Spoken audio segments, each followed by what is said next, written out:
Hey everybody, welcome back. Now this is going to be part 2 of the video. I am still in the Team 512 garage. This is a really cool spot to be working on stuff. But part 1, we fixed the dim display that's typical on your HVAC controller just by doing these 8 resistors. So if you did not see part 1 and if you need to fix that, I'm going to leave a link down in the description to that video. But now today's video, we are going to be replacing all the backlight lights that are like behind all the displays inside the keys and stuff. All those have gone out. I'm gonna post a picture of what this looked like before, and then at the end I'll post a picture of what it looks like after we install it. So behind all of these keypads and behind all the buttons and stuff are all these like little bulbs. So this is the package of the bulbs. I'm gonna leave a link down in the description on where you can buy these bulbs at on Amazon. You're gonna need 2 packs. These will come in a pack of 10, so you need 2 packs of these. There are a total of 14 bulbs that need to be replaced. So in order to gain access to those bulbs first, I did it in the previous video, but you're going to have to take the backing off here. There's 4 screws, one in each corner, that hold this on like this. Pull that off, and then that will give you access to the back of the keypads. And you're going to have to remove, this just pops out. You just have to grab it with tweezers or whatever just to pop this out in order to get to all the bulbs. And the only tool you're going to need is a soldering iron. Again, I'm going to leave a link in the description to a complete soldering iron kit. This is like 20 bucks. Includes everything you need. Soldering iron, solder, this little sucky thing. This works good because when we get into like loosening some of these soldering points, you're going to want to suck this solder out. So that makes it easy to take the existing bulb out and to also put the new bulb in. So you're going to want to use something like this in order to do that. Alright, now the first thing I like to do, I like to take each bulb. Now I've done this a few times. I haven't had an issue with any bulb not working, but since we're putting new bulbs in, I just want to make sure that the bulb works. So all you have to do is take a 9-volt battery, take your bulb, and you'll see that it lights up. So you just have to do that to all 14 bulbs, and then we can move on to putting these in.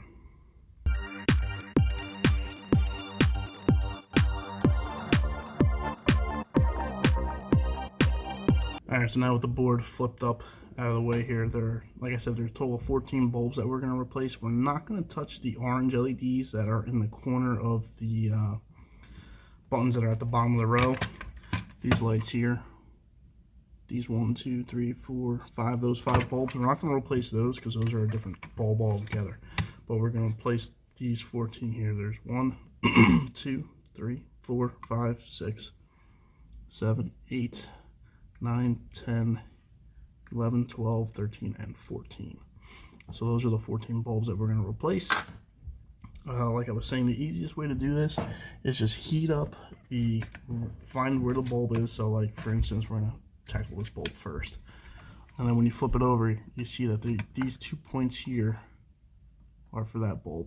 So all you have to do is just each time flip the board over, look back, and you'll see those 2 soldering points.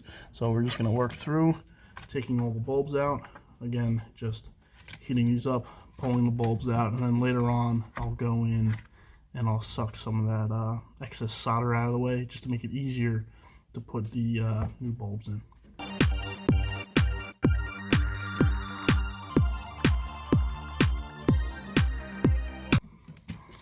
Alright, so there's the one, and then we're just going to keep working our way through it.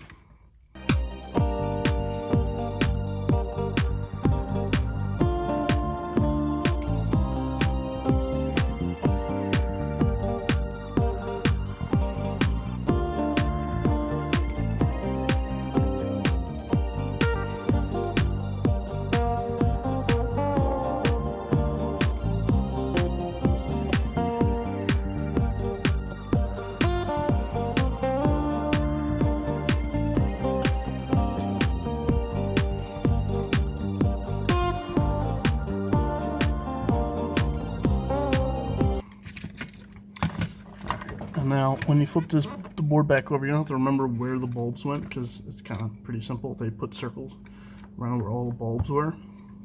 So all you have to do is just start putting the new bulbs back into the same spots. So once you do it, there is no right or wrong way to do it, just as long as you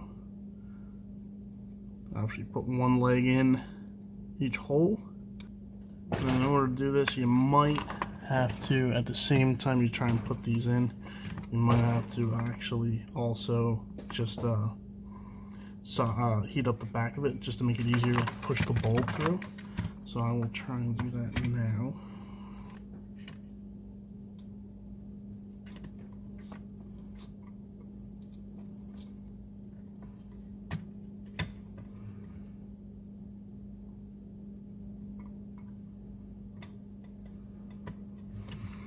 Alright, and then once you get one of the bulbs in, just pull the legs out to the side.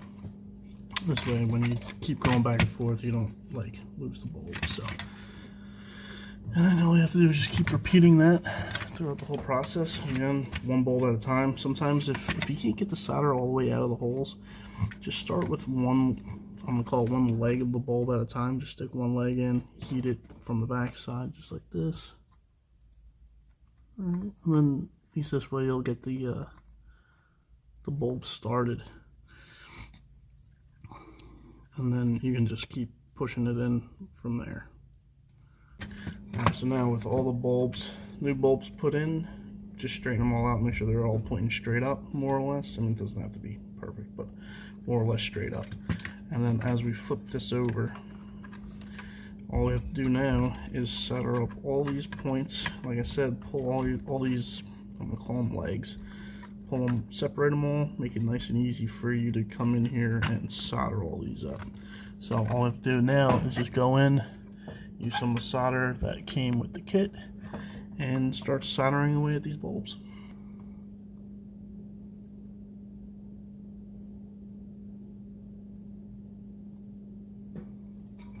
You don't need a lot, light-handed again. If you watch my previous video, less solder and less heat, the better. Like I said, you don't need much.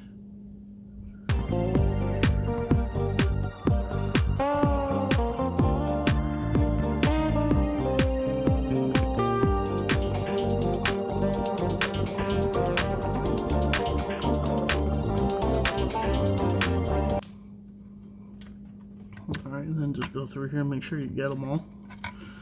Looks like I got them all. Alright. Yeah, yep, I got them all. So now all you have to do is now come in here, just cut off all the excess wire that's on each bulb. And then we can move on to just putting this all back together.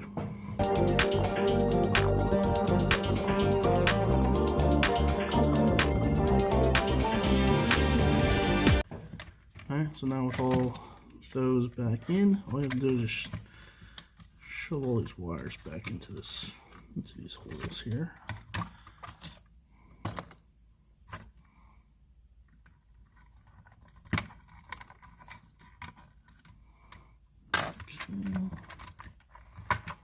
Line everything up, make sure it all lines up, make sure all your buttons still there.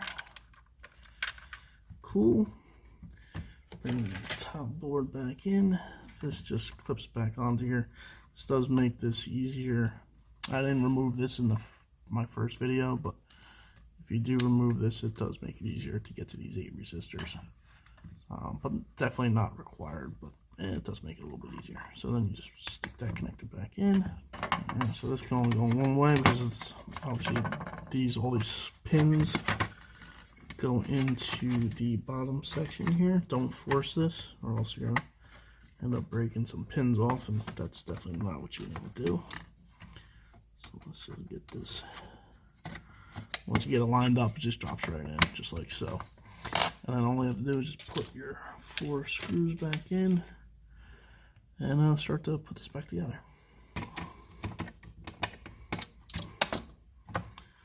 Alright, so now with those back in, put your covers back together, and again 4 screws to button all this back up again. Alright, so that's that. Now all I have to do is put this back in the car, and that'll be that.